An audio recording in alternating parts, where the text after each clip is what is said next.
Welcome to the Prescription for Career Success podcast.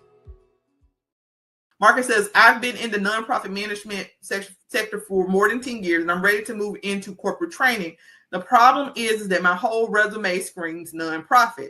I don't have any corporate experience, and I feel like recruiters won't take me seriously. So I'm going to tell you up front that a business is a business. It's just kind of like I used to say when I worked in higher education, right? We'll say that we're a nonprofit entity, but at the end of the day, if there were no students in the seats, we were not raising money. So the same thing from a nonprofit standpoint, where you might be getting grants or donations, fundraising, this is still a business. It's really just a difference in terms of the mission and the tax codes that you fall under. So you are used to dealing with a board, you're used to dealing with quality and compliance, you're used to stewardship over the finances. I am sure that in terms of the products and services that you provide, there has to be some deliverable. So you have a lot of the skills that are going to be necessary, Marcus, to cross over into the corporate sector. So I'm really glad that you answered this question, because what it really reminds me of is like what I'm telling people all the time, right?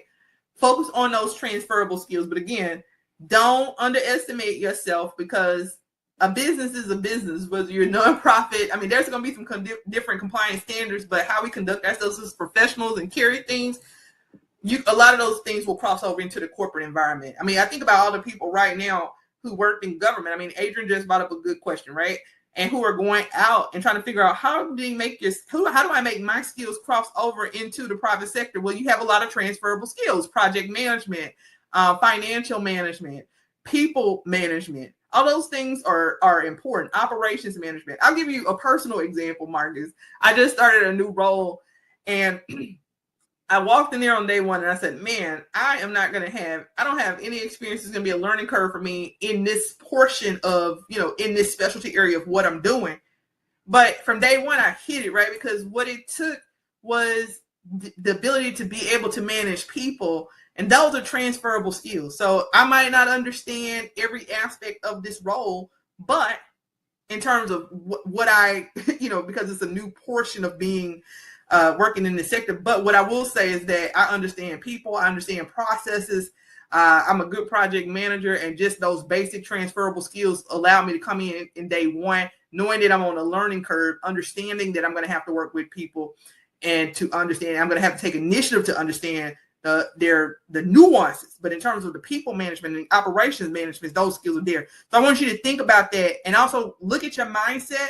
Don't automatically go into this whole thing as if, well, recruiters are going to turn me down, because remember that you are the brand. Marcus, you are the brand, and how you present yourself is part of that, right?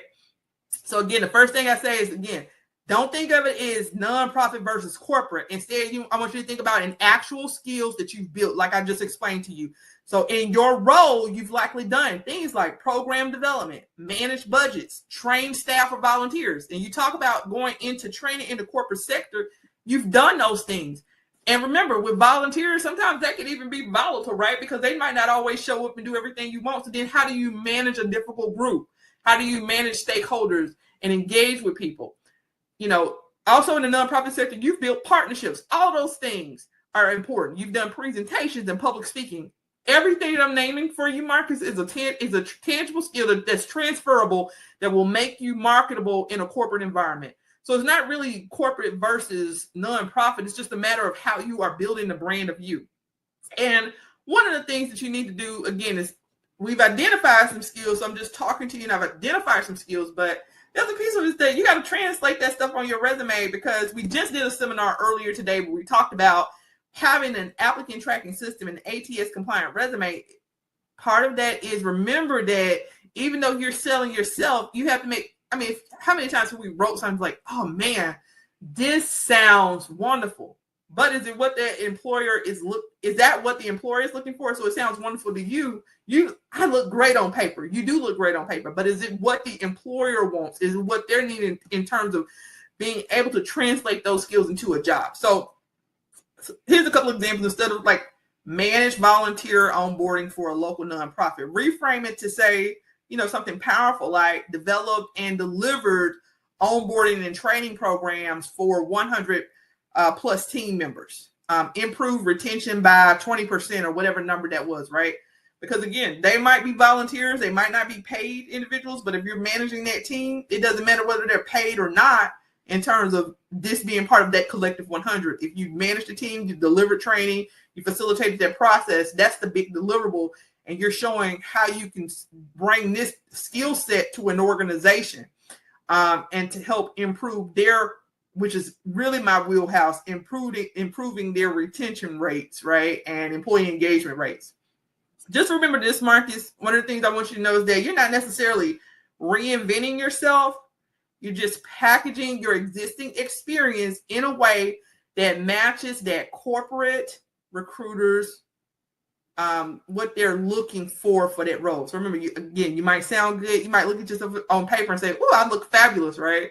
But is that what the actual employer is looking for the role?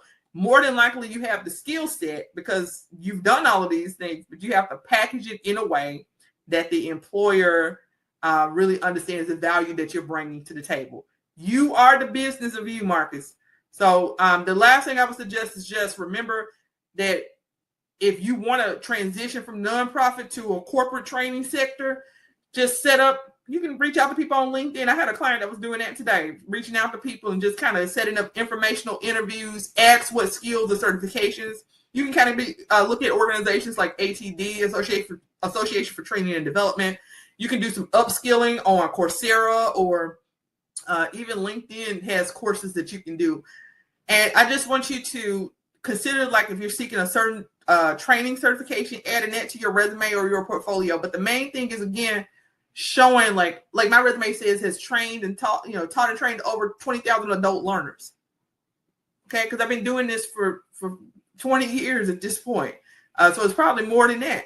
But just be able to put those numbers down so that people can really understand your level of experience and what you bring to the table. And remember that career pivots are often more common than ever, especially in this day and age. I would encourage you to check out our 21-day career pivot series that we have on the Work Solutions YouTube page, because there's lots of great info in there that can also help you.